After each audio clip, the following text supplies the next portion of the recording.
In this video, I will be talking about what real luxury has come to mean to me through slow living. It's not about things, it's not about buying more. It's about having a calm, peaceful life and being able to be present.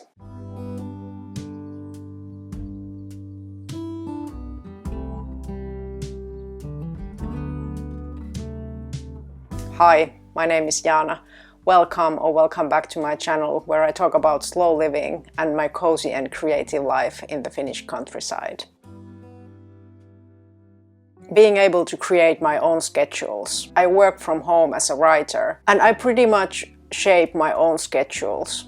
Of course, I need to be flexible for my clients, but mostly I can just decide when I want to work, what time of the day, how many hours I want to work in a day. If I want to take a day off during the week, that's often possible. If I want to have a vacation, I can do that. Of course, all of this flexibility has a downside. It means that if I want to have all this freedom, there's some stress involved. Will I have enough work in the future as well? What if my clients don't need me anymore? So I'm not saying that everything is just easy when you're running your own business, but this is the choice I have made. This means that sometimes I work during the weekends and in the evenings, especially when I'm trying to combine my creative writing with the work that I do for my clients. Having slow living as a priority might mean that I earn less. I'm not willing to put up with any schedule that's offered to me if I feel like I'm compromising my well-being. But I think this is the case with everything in life. If you want to have one thing, you might need to sacrifice the other. So for me, this choice has been worth it. It has been one of the reasons that have made slow living a possibility for me. I often try to organize my life so that I don't have anything scheduled the first thing in the morning, because I want my mornings to be kind of slow. I often, when I wake up, I'm still half asleep and I'm feeling kind of vulnerable towards the world. I prefer to have a slow morning so that I don't need to race somewhere the first thing. And of course, this is closely tied to the first point on this list.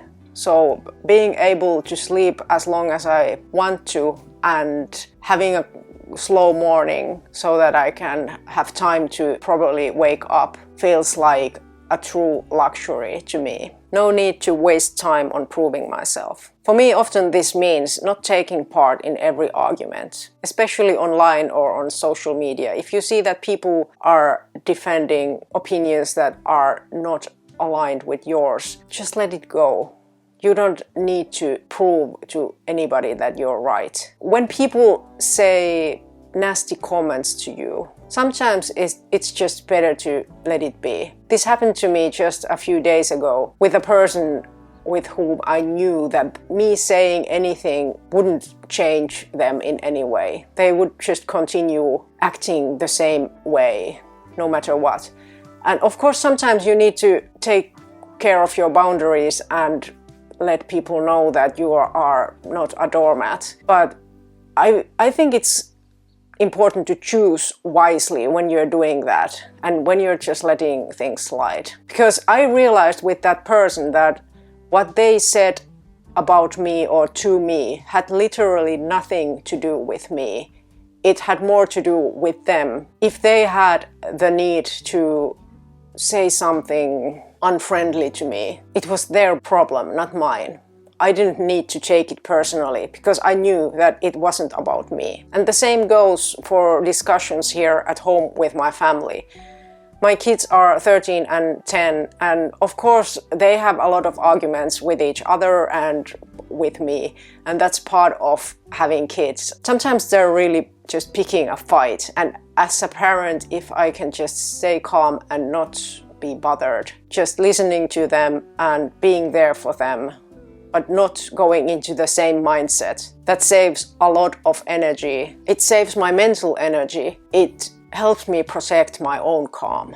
Living close to nature. 75% of the land area in Finland is covered by forests. Most of us have easy access to nature. even people who live in cities. And I do think that it's a real luxury for us Finns to have such a close connection to nature. And for me personally, who lives here literally next to a forest, I think it's one of the main ways for me to feel calm, feeling connected to nature. Of course, Finland is no paradise. There's a lot of discussion going on right now about how we are exploiting our forests, that we are not taking biodiversity into account. But in any case, I feel like whenever you have a chance to nurture any kind of connection you have to nature, it's one of the real luxuries in your everyday life, especially if you intentionally make it something that's part of your everyday. Buying quality but less often.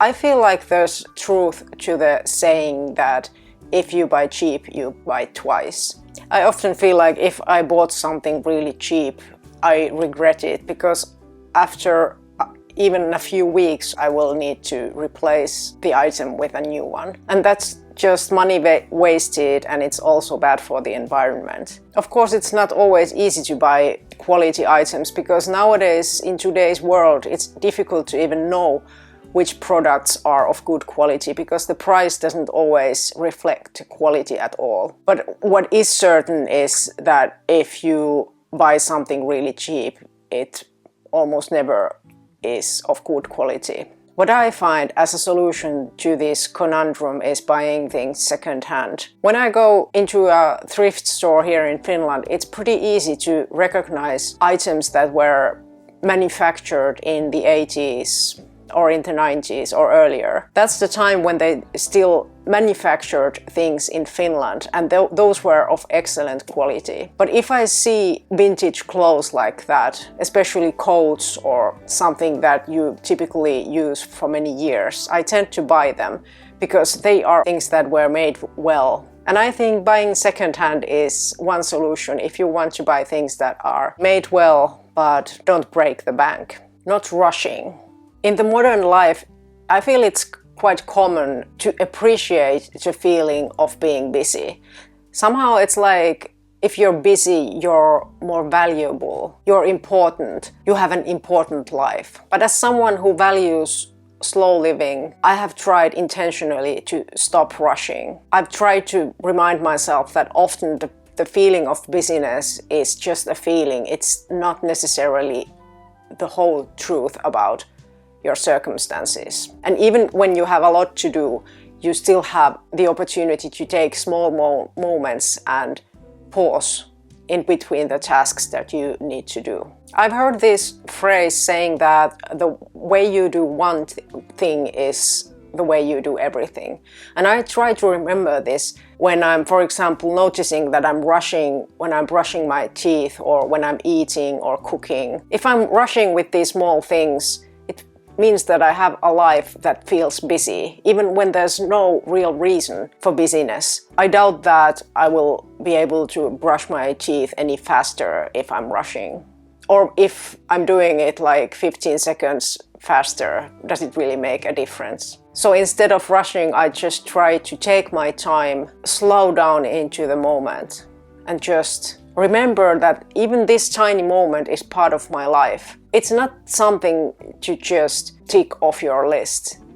It's my life, and I want to be as present as possible in these small moments, not letting sales fool you. I think it's really easy to be fooled by sales when the prices are 50% off, 70% off, or even more. I feel like many of us have this psychology of a hunter-gatherer who feel like whenever there's something to be had easily, we almost have the obligation to grab it. And the same applies to myself as well. I recently bought some yarn. There were really good deals in a local yarn shop. I bought several skeins of different kinds of good quality yarns. And it's not that I'm regretting it, but it made me more aware of the feelings I had during the process of buying them. Of the feeling that I had made a good deal, but when the yarn arrived, I looked at my yarn stash and